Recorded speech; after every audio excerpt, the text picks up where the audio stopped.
Bonjour, nous allons parler donc des organes de distribution et plus principalement des tubes en acier. Vous serez capable de poser les bons tubes en acier en fonction de leur diamètre. Mettons-nous en situation.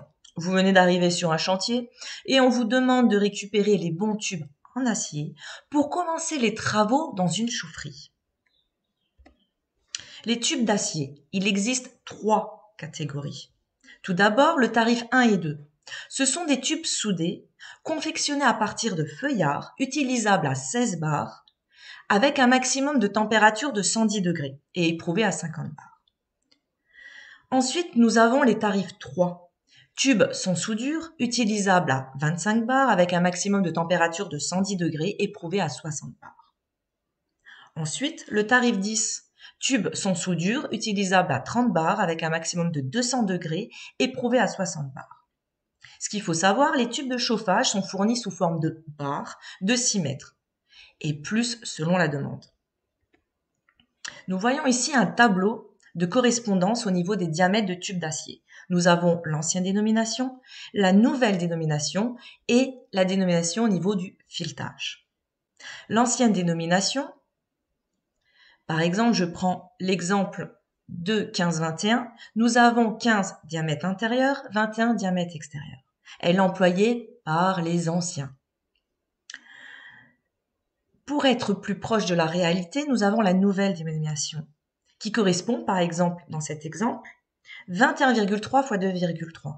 21,3 est le diamètre extérieur, 2,3 est l'épaisseur, ce qui nous donne une correspondance en pouces de 1,5. L'unité d'un diamètre acier est en millimètres, définie par son diamètre extérieur et son épaisseur. En pouces, pour le filetage d'un tube.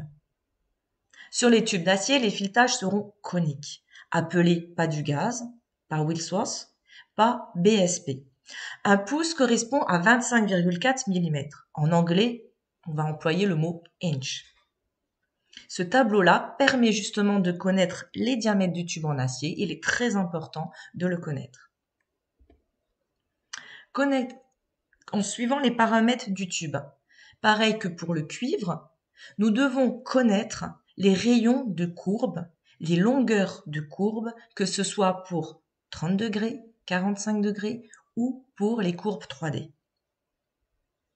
Nous avons ici ce tableau de correspondance entre donc les diamètres normalisés, comme par exemple 33,7 x 2,9 qui correspond à 1 pouce. Nous avons un rayon de courbe 3D qui correspond à 38. La longueur de la courbe à 45 degrés est de 15,7 et celle à 30 degrés est à 10,2. Nous avons ici un rappel de toutes les caractéristiques des tubes, de leur diamètre. Pour l'acier, nous voyons les correspondances au niveau donc des tarifs qu'on vient d'expliquer donc juste avant. Nous avons aussi les rappels au niveau donc des diamètres de cuivre à connaître et aussi des diamètres de PER. En conclusion, on a remarqué qu'il existe différents types de tubes. Nous avons vu déjà les tubes PVC qui concernent les évacuations, les tubes de cuivre. Nous avons vu les différents diamètres. Nous avons parlé aussi aujourd'hui des tubes en acier avec les différents tarifs et les différentes utilisations. Nous allons voir dans une vidéo précédente les tubes PER. Merci pour votre écoute. Je reste disponible pour votre complément d'information.